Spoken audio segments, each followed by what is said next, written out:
Зелената коалиција и општина Велес паднаа пред апелација.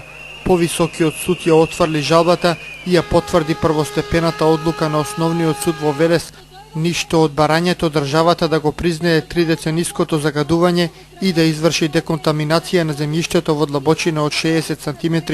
Во образложението на апелација се вели дека за загадувањето на почвата со тешки метали од топелницата, според законската регулатива во Република Македонија, не се предвидува одговорност за сторена штета од страна на тужениот, односно државата, туку предвидува одговорност од самиот загадувач или топелницата. Македонските закони од областа на екологијата се прилагодени со европските, во кои јасно се дефинира дека за вакви случаи секогаш виновен е загадувачот, а не државата. За отстранување на 60 см во длабочина од почвата на огромни површини да се отстранат тешките метали е огромен и речиси невозможен зафат. Ненад Коцик од еколошкото друштво Вилазора и член на Зелената коалиција вели дека решението за нив е разочарувачко, но не ги обесхрабрува. Најави дека процесот ќе продолжи пред повисоките судски инстанции, а голема е веројатноста случајот да стигне и во Страсбур. Како одлука судска ние мораме да ја почитуваме.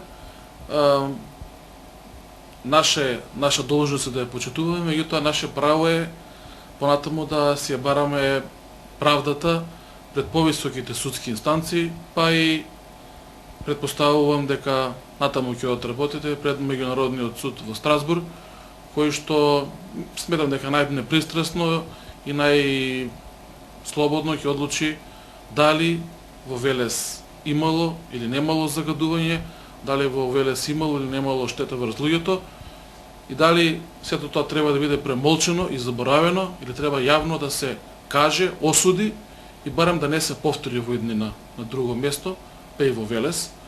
Судскиот спор Зелената коалиција и општина Велес против Република Македонија се води од 2005 година. Тужителите имаат право на ревизија на одлуката на апелација во Врховниот суд на Македонија.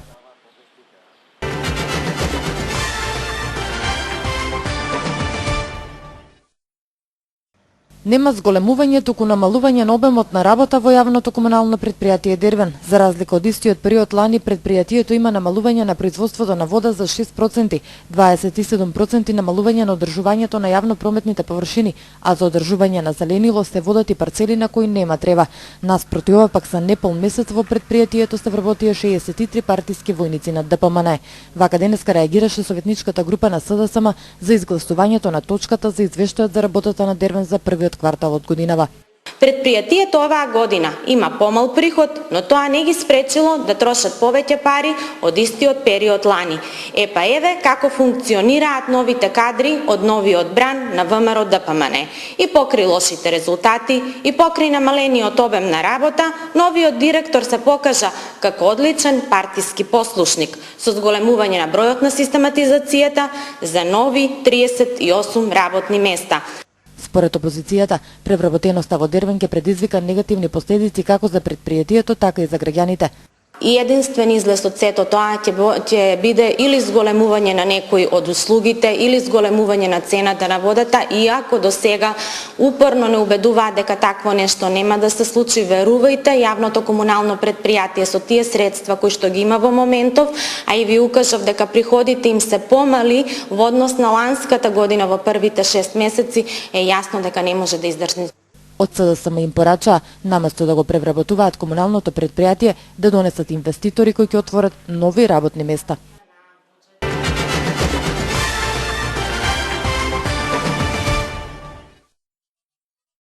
Славчо Чадиев денеска на опозиционерите детално им ја објасни процедурата како се поднесува точка на дневен ред за разрешување на председателот на Советот, за да нема недоразбирања, вели тој. Точката на која требаше да се разгледува неговото работење беше симната од дневниот ред на 65-та седница поради грешка во процедурата. Советниците од СДСМ и ЛДП доставиле барање со предлог одлука за разрешување на председателот. Тоа не е вистинскиот начин, објасни денеска Чадиев. Наместо предлог одлука требало да поднесат предлог решение за разрешување, но и за именување на нов председател на Советот, за да може нормално тој да продолжи да функционира. Зошто колегите од СДСМ предложија само разрешување, а не истовремено именување на председател, знаат само тие. Но ваквиот нивен гест сметаме дека е несериозен и неодговорен кон работата на Советот. Зошто колегите од СДСМ не успеале до моментот на одржување на седницата да ја подготват точката на дневен ред, исто така не знам. Чадиев уште еднаш повтори дека тој работи според законите и негова задача е да ги спроведува, ја потсети опозицијата дека обидите да направат театар во Советот нема да им поминат. Должност на председател, прв меѓу еднаквите, е да го чувам достоинството на Советот и да ги почитувам законските одредби, исто така нема да дозволам да некој проба да направи театар од Советот. А тоа очигледно советниците на СДС, немајќи никакви аргументи, испровоцираат тоа и пробаат тоа да го направат.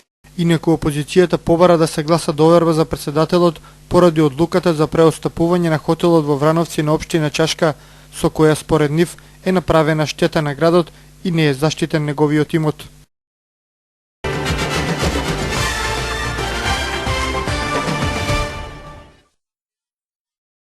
Каков бил општествено-политичкиот живот на овие простори од 18-тиот до крајот на 20-тиот век, со што се занимавало населението, како власта ги регулирала политичките процеси, ова може да се види на изложбата Вардарскиот регион низ документите на Државниот архив на Република Македонија, одделение Велес.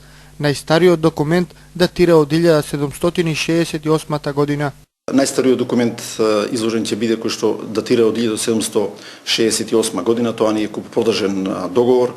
Ќе бидат прикажани тапи, турски тапи, оригинал тапи, значи кои што често пати граѓаните знаат да кажат имаме тапи турски, меѓутоа ќе можат да видат значи поблиску посетителите на изложбата како изгледаат тие документи. Од архивот велат дека документите ќе го привлечат вниманието на секој посетител. За нив еден од најинтересните е прогласот по повод одбележувањето на 38 годишнината од Илинденското востание.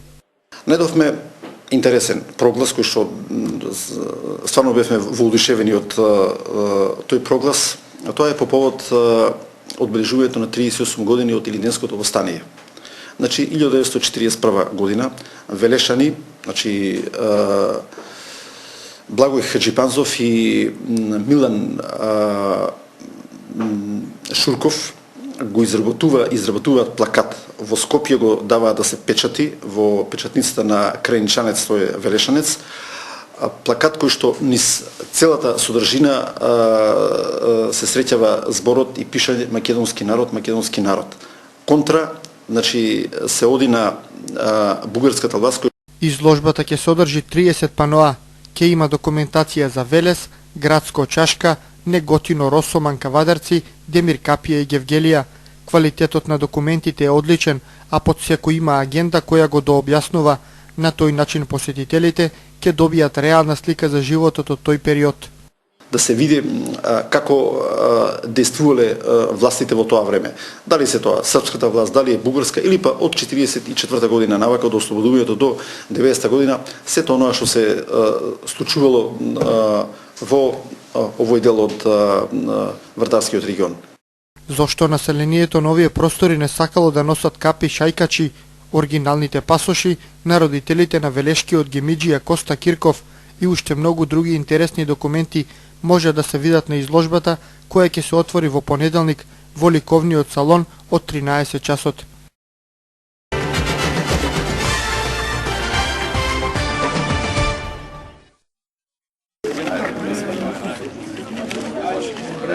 Ајде парајте. Ја мислам дека за овие жители е овој пат кислород. Од самото постоење на ова населено место и не само ново, него и на Долно Јаболчиште и Дреново, луѓето живеа во очајни услови и покрај тоа што и самите може да видите дека овде има изградено многу убави куќи, но до овде можеше да се дојде само со некои градежни машини или со хеликоптер. Ова беше еден сериозен проблем кој што со €1.000.000 се реши, меѓутоа многу време требаше да се до тоа, како што кажав. Јас верувам дека овие луѓе, поготово возрастните, ќе памтат се што поминувале, меѓутоа овие малецки, па и младиве, ќе имаат во иднина можност да се поврзуваат со цивилизација и се она што ќе им биде потребно во иднина и од инвестиции овде може да доаѓаат, затоа што прво и основно е да се има пат. Пред некој време отворивме и пошта, значи одма по самото веќе асфалтирање, веќе луѓето се заинтересирани и од нашата држава, дали се тоа институции или приватни инвеститори кои што сакаат овде да инвестираат и во рурален туризам.